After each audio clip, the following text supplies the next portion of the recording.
Pemirsa, pedagang di Pasar KM5 Kota Palembang mengeluhkan harga sembako yang naik di saat musim penghujan seperti beras, gula, dan telur, sehingga berpengaruh kepada daya beli masyarakat saat ini. Para pedagang di Pasar KM5 Kota Palembang mengeluhkan harga sembako yang merangkak naik. Sembako yang mengalami kenaikan seperti beras, gula, gandum cukup berpengaruh kepada daya beli masyarakat. Iba, salah satu pedagang, mengatakan salah satu faktor sembako naik karena musim hujan, di mana seperti beras yang harga awalnya Rp13.000 per kilo, kini naik menjadi Rp15.000 per kilonya.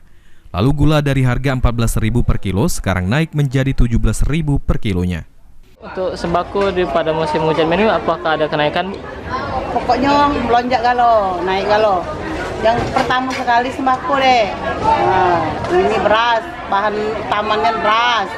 Biasanya 13, kilonya 12, ini melonjak jadi 15, 16. Datu gula deh, gula tuh biasanya 14, nah ini 16. Dengan kondisi ini, warga berharap harga sembako tidak terus naik karena memberatkan mereka. Selain itu, naiknya harga ini otomatis menaikkan modal para pedagang. Dan daya beli dari masyarakat menjadi turun dikarenakan seluruh harga naik. Harapannya kepada pemerintah, Bu, dengan naiknya sembako ini, Bu? Ya, kalau harapan kami untuk pedagang itu harga-harga ini jangan terus naik karena memberatkan selain untuk pedagang juga ya, untuk pembeli juga kan berat.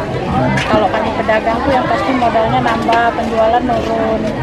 Nah, kalau untuk masyarakat yang pasti daya belinya ya pasti nurun lah karena dengan harga yang bagus. Ilham Wahyudi, PAL TV.